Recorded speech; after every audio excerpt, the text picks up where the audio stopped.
the conversation going PKD Nambiar. PKD Nambiar, would you want to say, yes, passes have been issued by some BJP MPs, but the language spoken is not of the BJP. Language spoken is not of just any other disgruntled person. The language spoken is exactly what's being used across the board as part, quite literally as part of a toolkit.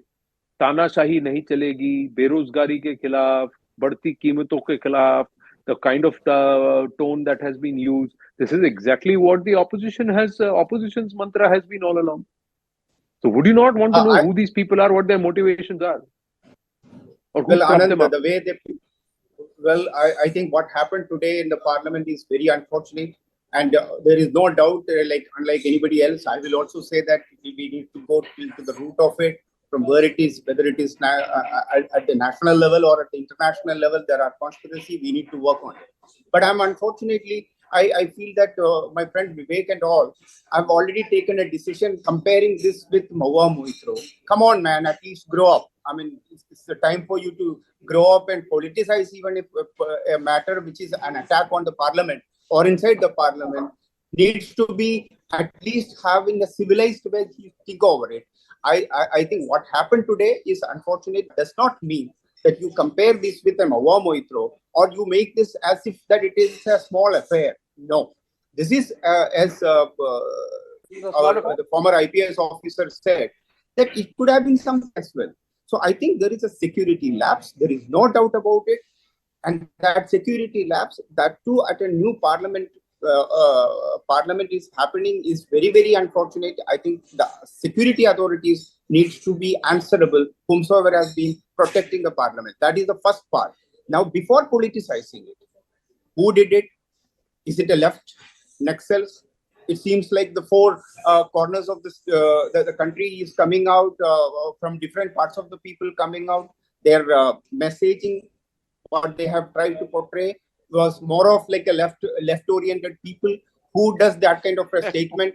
I think let's not rush. Even I should not rush that it is left-oriented people or the right-oriented people.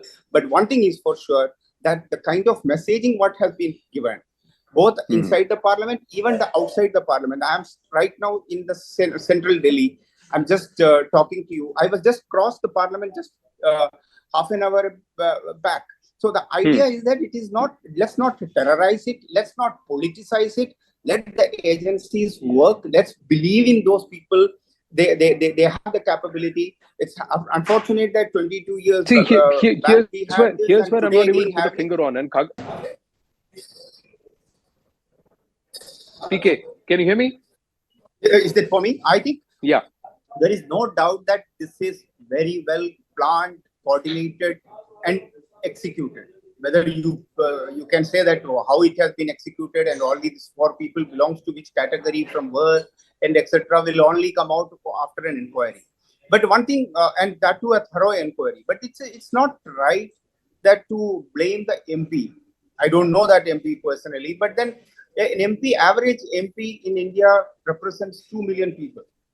And these 2 million people, I mean, MP may not be knowing all the 2 million people. Somebody comes to Delhi and goes through somebody else, somebody whom he is known to. That is the way. And an MP is also not a security agency. He don't run a security agency to check the whereabouts of the people whom he is recommending for a pass. I think that is the role of the security agencies, which is protecting the parliament. It is their role. And I think if at all, if there was any lapse which has made, it is at the security forces who is protecting the parliament. There is no doubt. Beyond that, of course, we can always, an inquiry will definitely go through an MP also. Is he known to them personally very well? Maybe that could be. And if that, if not, who recommended his name to the MP to give away these passes? All these inquiry has to happen, and it will happen. And I don't think that anybody needs to have any doubt on that. See, we live in the world or wherein our prime minister is not an ordinary person. He has the power. He will go to the detail of it and ensure that justice is done. And an attack on parliament is not an attack on parliament. It is an attack on India. The people who were, what kind of a slogan they were making, it doesn't matter.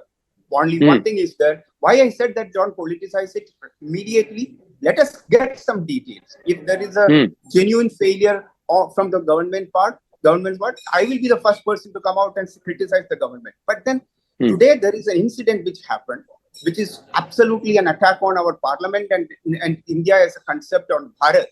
And that needs to be first identified, not just in India, across the world, wherever there is a link. We don't know right now, Anand. You and me are just discussing. No, there may be no link. At the end of the day, frankly, at the end of the day, there may be no link. But there has been a certain level of planning, timing, and there has been entries which has been found out. It could have been any MP, and the MPs also need to do a regular censure. There has to be a certain this one docket, and perhaps all MPs now will be extra careful because this is a lesson learned. Because absolutely. Thank you all, gentlemen. Thank you very, very much for your patience and for your time. Thank you very, very much.